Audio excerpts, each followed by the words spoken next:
Hinihingi ng ilang kongresista ang pagbawi sa executive order na nagbababa sa taripa ng bigas. Sabi kasi nila, bigo naman daw itong maibaba ang presyo ng bigas. At ang importer lang ang nakikinabang. Nakatutok si Maki Pulido. Para magmura raw ang bigas, binagsak noong Hulyo ang taripang babayaran ng mga rice importer. Sa executive order ni Pangulong Marcos, mula 35% rice tariff, ibinaba ito sa 15%. Kaya ang tanong sa binuong Quinta Committee o 5 komite sa Kamara na nagsama para imbestigahan ang presyo ng pagkain, bakit ilang sentimo lang ang ibinaba sa presyo ng bigas kahit bagsak na ang taripa at bumaba na rin ang presyo ng bigas sa world market?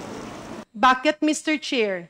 Sang-ayon sa PSA, ang binaba ay 0.44 cents lamang po.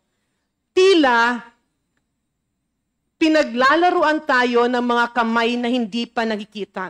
55 pesos per kilo ang average price ngayon ng bigas sa merkado. Kung tutuusin, 7 to 10 pesos ang inaasahang bawas presyo ng NEDA nang bawasan ng taripa. Kaya dapat ang kada kilo daw ng bigas sa ngayon naglalaro sa 41 to 44 pesos. Depende kung saan inangkat ang bigas, nasa 38 to 40 pesos na lamang kasi ang landed price nito, batay sa datos ng Bureau of Customs. Lumalabas din na walang shortage na maaaring magdulot ng pagtaas sa presyo ng bigas. Tumaas pa nga raw ang volume ng inaangkat na bigas. Pero inamin ng Department of Agriculture, hindi ito binubuhos ibenta ng mga importer sa merkado kahit makakatulong sa pagbaba ng presyo. Don't you see that as hoarding? Yung holding back, yung 80,000 example lang? With regards to hoarding, I cannot comment po. Pero pinapag-explain po nga namin sila about their utilization.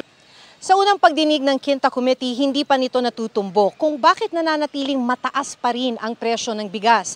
Pero isa sa ipinapanukala ay bawiin ang executive order na nagpabagsak sa taripa ng imported rice. Dapat talaga ma-review at ibalik dahil mukhang useless yung pagbaba ng tariff. Sino po ang nakikinabang sa tariff reduction?